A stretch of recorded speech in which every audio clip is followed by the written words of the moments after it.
नहीं पाए, ऑप्शन वाले दे दिए, कुछ वर्ड्स नहीं समझ आए, ऐसे टफ इंग्लिश का टर्म 1 के पहले जो प्री बोर्ड का बहुत टफ था।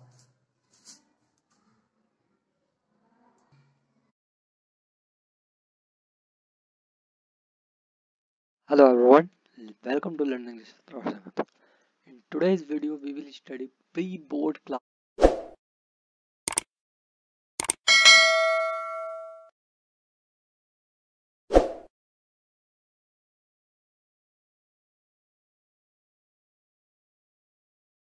तो अब आ जाओ टर्म 1 के तो देखो यार, मैं आपको प्री बोर्ड्स का पूरा एनालिसिस देने वाला हूँ। कैसा आया था न्यू पैटर्न में, एमसीक्यू हार्ड इजी था, टफ था, हार्ड था, क्या था।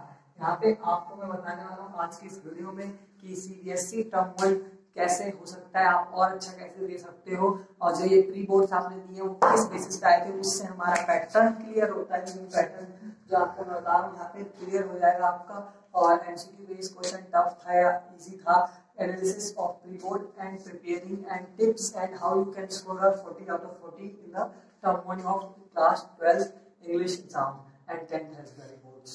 So अब बात करते हैं कि मेरे हाथ में अब आपके पास होगा कि प्री बोर्ड्स होंगे, तो आप लोग प्री बोर्ड्स देख सकते हैं। तो प्री बोर्ड्स में यहाँ पे देख लूंगा और प्री बोर्ड से हम चलेंगे कि क्या क्या चीजें आ रही है। तो और प्लेलिस्ट राइटिंग सेक्शन का आप देखना चाहते हैं कुछ भी, तो वो आपको मिल जाएगा डिस्क्रिप्शन में बॉक्स। तो बॉक्स डिस्क्रिप्शन में नहीं, राइटिंग सेक्शन का आपको मिल जाएगा डिस्क्रिप्शन में, लिंक आपका प्लेलिस्ट का डिस्क्रिप्शन बॉक्स में। चलिए तो अब अभी देखते हैं हम, हमारे पास यहाँ पे प्री बोर्ड, हाँ स्टार्टिंग है राइटिंग सेक्शन से, जैसा कि आप लोग जानते हो, और सारा एमसीक्यू में था। आपके क्वेश्चंस कितने आए थे, आपके क्वेश्चन आए थे 60 और कितने मार्क्स के हो गए थे वो 0.8 मार्क्स के। There was no negative. अब काफी ज्यादा घबरा रहे थे बच्चे की नेगेटिव मार्किंग है, नेगेटिव मार्किंग है। 10th वालों के तो शायद 50 क्वेश्चन आए थे, आई थिंक 10th के 50 आए थे एंड 12th के आए थे आपके 60 क्वेश्चंस। तो ये कैसे आ गए हैं ना, 40 का था तो, बट वो आपके यहाँ पे मार्क्स जो है 0.8 था 10th वालों के लिए, और there was no negative marking. तो उनकी नेगेटिव मार्किंग नहीं थी। किनकी नहीं थी नेगेटिव मार्किंग? किसी भी बोर्ड्स के स्टूडेंट की, बट वो घबरा रहे थे। तो वो आपने प्री बोर्ड दिया, आपको लगा टफ है, उसमें क्या भरे, और नेगेटिव मार्किंग भी है, कैसे करेंगे। तो टफ मैं भी बिलीव करता हूँ इस बार पैटर्न चेंज हो गया। टफ नहीं, थोड़ा था, मतलब इतना भी टफ नहीं था, बट था थोड़ा, आपको समझने में उसमें टाइम लग सकता है। वो पेपर ऐसा बनाया गया था कि आपकी समझ पैदा कर सके, आपके अंडरस्टैंडिंग, आपके एप्टीट्यूडनल टेस्ट था, वो आपके एनालिटिकल टेस्ट था। जैसा कि आपको बताया था मैंने, डाटा वाले क्वेश्चन आए थे, है ना, ऑप्शन में लगाना, उनको सीरीज में लगाना, सीरीज में लगाना। तो ये सब आपको अभी करने में दिक्कत आ रही है, बिकॉज स्टार्टिंग से हम एजुकेशन सिस्टम में पढ़ते हैं, उसका आंसर लिखना हम पैरेट की तरह करते हैं। बट अब आपकी समझ, आपके माइंड को डेवलप करने के लिए ही यहाँ पे जो है न्यू पैटर्न है और एमसीक्यू वगैरह है। तो यहाँ पे टफ तो कह सकते हैं आप लोग, जरूर कह सकते हैं, क्योंकि यहाँ पे जो है क्वेश्चंस थोड़े हो सकता है कि आपको लगे हो कि कैसे हम इसको लगाएं, इसका मीनिंग क्या है, कहाँ से पूछ लिया, पढ़ा नहीं, तो ऐसा लग सकता है, बट इतना भी आउट ऑफ द वे नहीं था। अब समझते हैं, एनालिसिस करते हैं। तो राइटिंग सेक्शन कैसे आया था? राइटिंग सेक्शन में मैंने देखा ऑप्शन सिलेक्शन करने थे कि ये कुछ नोटिस है, तो नोटिस का टाइटल कैसे होगा, टाइटल, फिर टाइटल के बाद ये चारों चीज आपको सीक्वेंस में लगाना, और फिर ऑप्शन चूज करना कौन सा सही है, ऑप्शन चूज करना। तो यहाँ पे आपको नोटिस का था कि, और उसमें सारी चीजें बता रखी थी कि आप कैसे हल करके उनको बता सकते हो। नोटिस में जैसे आपका क्या आया था कि नोटिस में आपको पूछा गया था, स्क्रीन पर हम जाएंगे और वहाँ पे भी समझेंगे कि कैसे कैसे क्वेश्चन थे, सारा क्वेश्चन पेपर स्क्रीन पे, और उसमें हम देखने वाले हैं कि जो क्वेश्चन थे उसको कैसे आप अटेंड कर सकते थे। तो थोड़ा वो सीक्वेंस में लगाने को आए थे, है ना। अब whole knowledge of writing section आपको होनी चाहिए राइटिंग सेक्शन अटेम्प्ट करने के लिए, क्योंकि यहाँ पे इसका आर्टिकल किस वे में होगा, और आया क्या कहता है notice, letter and article. Writing section में ये तीन चीजों में आपको पूछा जाता है कैसे एक लेटर का सब्जेक्ट हो सकता है, द एडिटर होगा, क्या होगा जिसको भेज रहे हैं, ठीक है। फिर आपका पूछा था कि डेट, और फिर उसमें बॉडी में कैसे कैसे हो सकते हैं, सीक्वेंस बताओ और उसका ऑप्शन सेलेक्ट करो, ऐसे क्वेश्चन थे। अब लिटरेचर में प्रॉज एंड एक्सट्रैक्ट तो थे, प्रॉज एक्सट्रैक्ट बेस थे, मतलब शुरू में लाइंस लिख दिए थे और उसके नीचे एमसीक्यू था, बट इन लाइन से रिलेटेड नहीं था। आपको चाहिए थी यहाँ पे deep understanding of the chapter, you need to have a deep understanding of the chapter for that. Then यहाँ पे आपका रीडिंग सेक्शन की बात करूँ, हाँ टफ था, इसके वर्ड मीनिंग्स जो है नहीं समझ आ रहे होंगे, तो इसके लिए टिप्स है कि आप इसको सबसे लास्ट में करें। और यहाँ बोर्ड्स में आपको अच्छे मार्क्स लाने तो ये सबसे घबराना नहीं है, सीक्वेंस में लगाना, अरे प्रैक्टिस करो जितने हो सकते हैं, और जितने आपको क्वेश्चन दिए जाए उतने प्रैक्टिस जरूर करें, स्कूल से, कहीं से, ऑनलाइन माध्यम से, तो जिससे आपकी प्रैक्टिस जितनी होगी इसमें आपकी समझ जितना पैदा होगा उतना आप अच्छा कर पाओगे। और टर्म वन में फोड़ना है, अच्छे मार्क्स लाने हैं आपको, तो अभी से जो है आपको उसकी बेसिक अंडरस्टैंडिंग की समझ डीप में कर करके आर्टिकल लिख लिख के देखना है, नहीं आपने छोड़ दिया कि एमसीक्यू में आ रहा है तो हम क्यों लिखें, हाँ आपको ही लिखना है, क्योंकि एमसीक्यू की समझ तभी पैदा होगी आप में, वो अंडरस्टैंडिंग तभी आप में डेवलप होगी, तो आपको लिखना है। राइट डेली, आपके लिए सबसे बड़ा टिप्स है, राइट करो, आप लिखो, और टाइम वेस्ट होगा थोड़ा सा, हो सकता है आपको लेटर लिखने में दिक्कत हो, बट यहाँ पे लेटर को पढ़ भी सकते हो, आप लोग रीड कर सकते हो कैसा लिखा जाता है एक लेटर, उसमें क्या क्या इंग्रेडिएंट्स होते हैं, क्योंकि आपसे वही सब पूछा जाएगा, ठीक है। और आर्टिकल को पढ़ो, आर्टिकल लिख के देखो और क्या क्या होता है इसके अंदर, और सारे फॉर्मेट और मार्जिनलिस्ट भी चेक कर सकते हैं। और यहाँ पे जितनी दिक्कत आ रही है आप कमेंट कर सकते हैं, और वीडियो को लाइक शेयर जरूर कर देंगे। आगे चलिए स्क्रीन पे देखते हैं टेंथ का keyboard.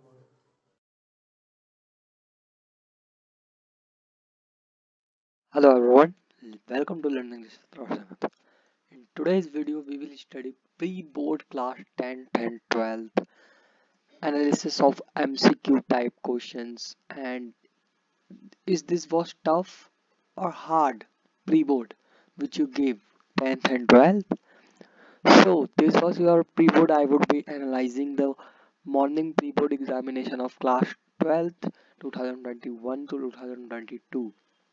Basically what I will be doing in this, I will be checking the what is the pattern and are there any negative marking, कि क्या यहाँ पे नेगेटिव मार्किंग हुई है आपके प्री बोर्ड में, काफी बच्चे डरे हुए थे। तो section wise analysis of the pre board, new pattern we will try to cover up, MCQ solve, we will solve that MCQs which are in your pre-board and we will try to get what kind of question might be coming.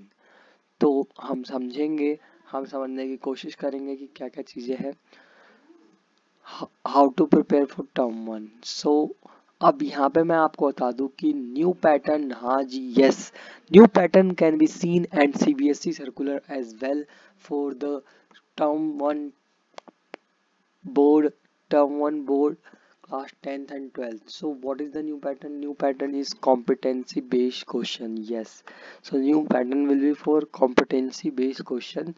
In this meaning of competition is दक्षता, means आपके यहाँ पे ability, आपकी दक्षता को देखते हुए question आने वाले हैं इस बार टर्म वन में। How to prepare for term one, so class 12th 10th वाले कैसे टर्म वन के लिए प्रिपेयर करें, जो कि दिसंबर में होंगे, एक महीना है, 1 मंथ स्ट्रेटेजी आपको बता देता हूँ और मैंने बताई भी आपको। तो कॉम्पिटेंसी बेस्ड कैसे होते हैं, देखो इंटरव्यू भी होते हैं ऐसे और ऐसे आपके पेपर भी होने वाले हैं। Describe a situation which you lead, give example of a time and handle conflict the work place, how do you maintain good, ये सब इंटरव्यू के हैं। अब आपका CBSE central board of secondary education क्या कहता है, उसने 29th को और 28th को जो है अपना एक सर्कुलर निकाला है और उसमें बताया all the pre board section selected to be CBSE subject based on the competency. Okay, तो ये सर्कुलर है, आप चेक कर सकते हैं, इसको डाउनलोड कर लेंगे ऑफिशियल वेबसाइट से।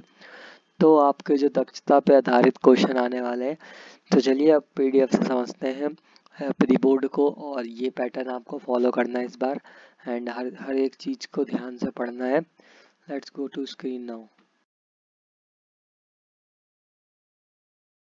तो अब आ जाओ टर्म वन के प्री बोर्ड जो है हम देखने वाले हैं। टर्म वन भी ऐसे टाइप से आपके होने वाले हैं। टर्म वन के प्रिपरेशंस के लिए आप लोगों को मैं बता दूंगा, क्योंकि आप लोग जो है जानते हो कि आप लोगों के ऐसे प्री बोर्ड में टफ था थोड़ा सा, है ना, टफ था कि नहीं था, तो वो चीज़ें सारी तो यहाँ पे आप पढ़ोगे। तो प्री बोर्ड के examination was the first term, है ना। सो यहाँ पे 3 सेक्शंस में आया था क्वेश्चन, मैक्सिमम मार्क्स 40 था, ठीक है। और रीडिंग में 21 क्वेश्चन थे, ग्रामर में 13 क्वेश्चन थे, और आपको 10 करने थे उसमें से, और 21 में से 14 करने थे, है ना। तो लिटरेचर में भी 30 थे, 26 करने थे। तो यहाँ पे आप लोग लगा सकते हैं all question carry equal marks, एक एक मार्क्स के सारे थे।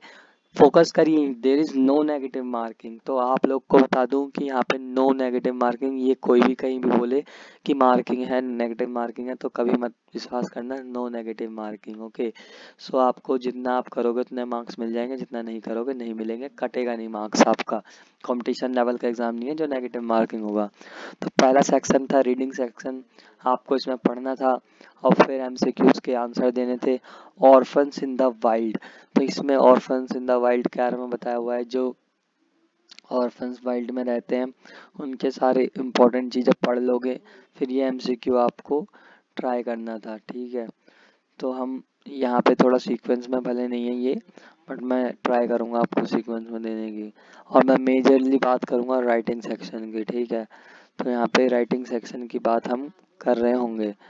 तो रीडिंग सेक्शन का ये आप देख ही पा रहे हो, और ये लिटरेचर का देख पा रहे हो आप, बट हमें देखना है राइटिंग सेक्शन का बेसिकली। तो चलिए राइटिंग सेक्शन पे चलते हैं और समझेंगे, ठीक है।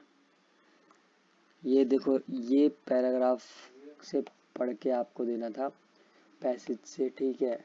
पहला क्वेश्चन था 8 का,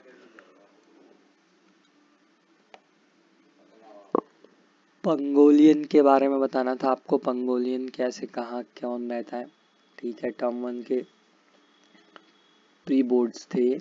आइए राइटिंग, मैं मेजरली आपको राइटिंग सेक्शन का करवा रहा हूँ, हम राइटिंग सेक्शन को सॉल्व कर रहे होंगे, जिससे कि आपके क्लियर हो जाएंगे राइटिंग सेक्शन। और इसमें 4 आउट ऑफ 5 करना था। देखो पहला क्वेश्चन जो है वो नोटिस है, ठीक है। नोटिस में आपको क्या करना था कि आप हेड और गर्ल या बॉय हो आप सर्वोदय कन्या विद्यालय के, तो आपको यहाँ पे क्या करना था, इसमें से ये किसी बच्चे का उसने टिक कर रखा है, तो इसमें से आपको सेलेक्ट करना था अप्रोप्रिएट टाइटल। तो करियर काउंसलिंग टुडेज नीड, एक ये अप्रोप्रिएट टाइटल हो जाएगा, है ना, ये आपका हो जाएगा। तो ऐसे ऐसे आपको सेलेक्ट करना है। Select the option that list the most accurate opening of this notice. तो ये नोटिस कैसे शुरू हो सकता है, ऐसे तो शुरू नहीं हो सकता, greetings and attention please and all in Sarvodaya कन्या विद्यालय, है ना। दिस नोटिस इज रिटन, तो इसकी ग्रामर गलत है। This is to inform all the class 12th student of Sarvodaya Kanya Bal विद्यालय। तो ये हो सकता है हमारा एक करेक्ट ऑप्शन सी। तो और भी आप राइटिंग सेक्शन के अप्लाई करेंगे, जैसे कि ये तो विजुअली इम्पेयर्ड लोगों के लिए था। अब ग्राफिकल डाटा देख के, अब क्वेश्चन नंबर 15 भी,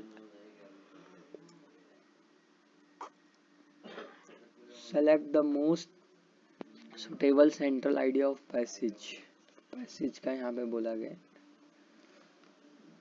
ये थोड़ा सा मिक्सअप है तो हो सकता है, लिटरेचर का है ये,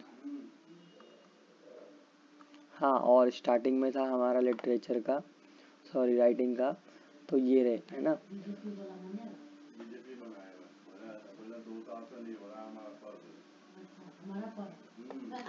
select the most appropriate for conclusion. Conclusion के लिए देखो, कंक्लूजन नोटिस का कैसे हो सकता है, प्रेजेंस इज मैंडेटरी, है ना। तो ये बच्चे ने भी ठीक किया है। और यहाँ पे would this notice reflect the name of the school. क्या ये नोटिस जो हम लिख रहे हैं जिसमें इसकी करियर काउंसलिंग के ऊपर हो रहा है आपका, तो क्या इसमें स्कूल का नाम आना चाहिए, yes, because it is a issuing authority, है ना। तो जो वो नोटिस निकलवा रहा है, इशू कर रहा है, उसका नाम तो होना चाहिए। तो ये आपसे पूछा गया है। अब आपको select the most appropriate, notice के आपके एमसीक्यू में करा रहा हूँ, नोटिस के एमसीक्यू, ठीक है। तो नोटिस का एमसीक्यू करना बहुत जरूरी है। Select the most appropriate option with the information points to be included in the body of the notice. तो क्या क्या इंफॉर्मेशन एक होनी चाहिए आपके, एक जो होता है नोटिस उसमें, ठीक है। तो टाइमिंग्स आपको बतानी है, date of career counselling, date नहीं पता होगी तो कैसे करेंगे। Purpose of career counselling, purpose क्या था आपका करियर काउंसलिंग करने का, ठीक है। ये 3, 3rd, 4th एंड 5th, ठीक है, सही है ये।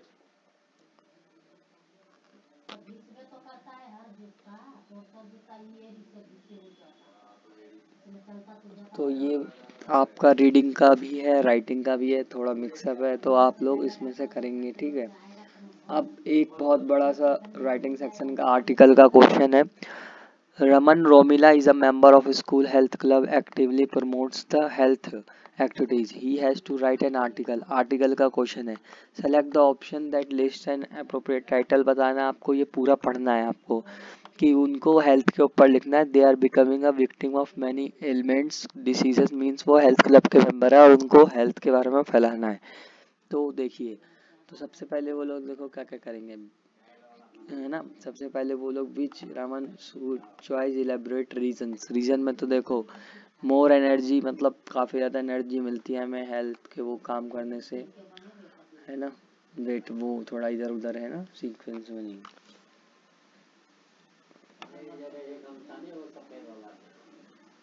राइटिंग से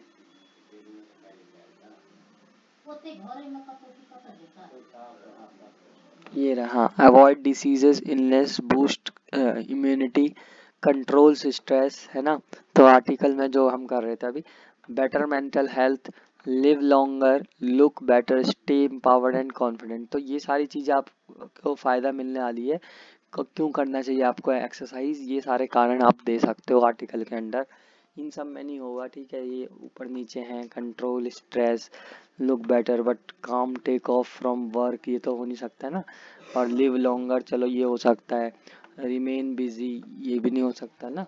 तो अब देखते हैं कि आर्टिकल आपने कर लिया है ना। सो रमन रोमिला को appropriate relevant ideas for the article कैसे मिलेंगे। तो यहाँ पे सबसे इम्पोर्टेंट हो जाएगा सी ऑप्शन कि introducing the purpose of the article और स्टार्टिंग एक्सप्रेसिंग, है ना। क्या क्या होगा, इंट्रोड्यूस करेंगे सबसे पहले आर्टिकल क्यों लिख रहे हैं, इन्फॉर्मेशन। तो इसका ऑप्शन सी हो जाएगा। कंक्लूडिंग विथ अ फिटनेस वो, ठीक है, तो इसका ऑप्शन सी हो जाएगा। स्टार्टिंग विथ इफेक्ट्स, इफेक्ट से थोड़ी शुरू कर सकते हैं, तो इफेक्ट से डायरेक्ट शुरू नहीं कर सकते guys. Needs us to done, ये सारे questions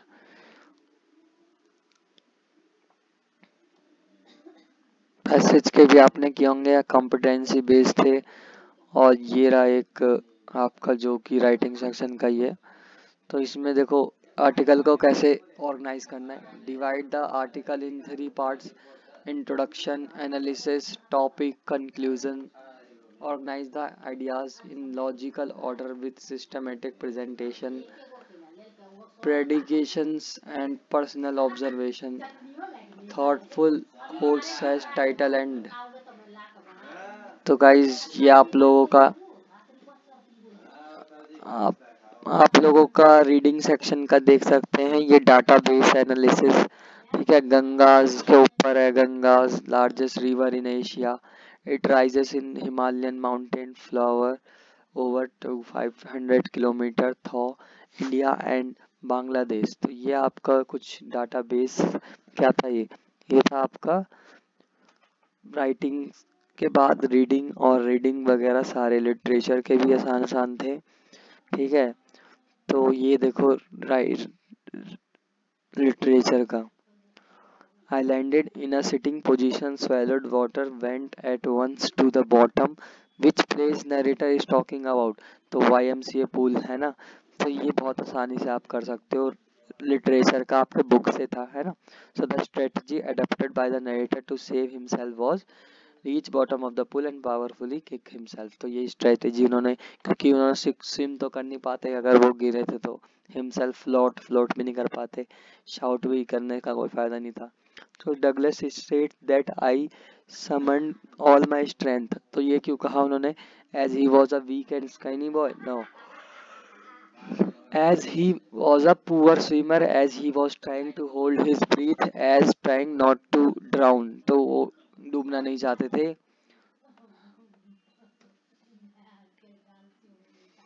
The author landed in a situation as he was thrown forcefully in the water। ठीक है, ये तो बहुत आसान क्वेश्चन था, है ना। तो ये तो बहुत आसान क्वेश्चन था। आपने सारे कर लिया होगा। I hope all the best for term 1। और स्ट्रेटेजीज आपने देखी सारी चीज़ें। वीडियो को like share subscribe and comment जरूर कर देंगे। Thank you so much.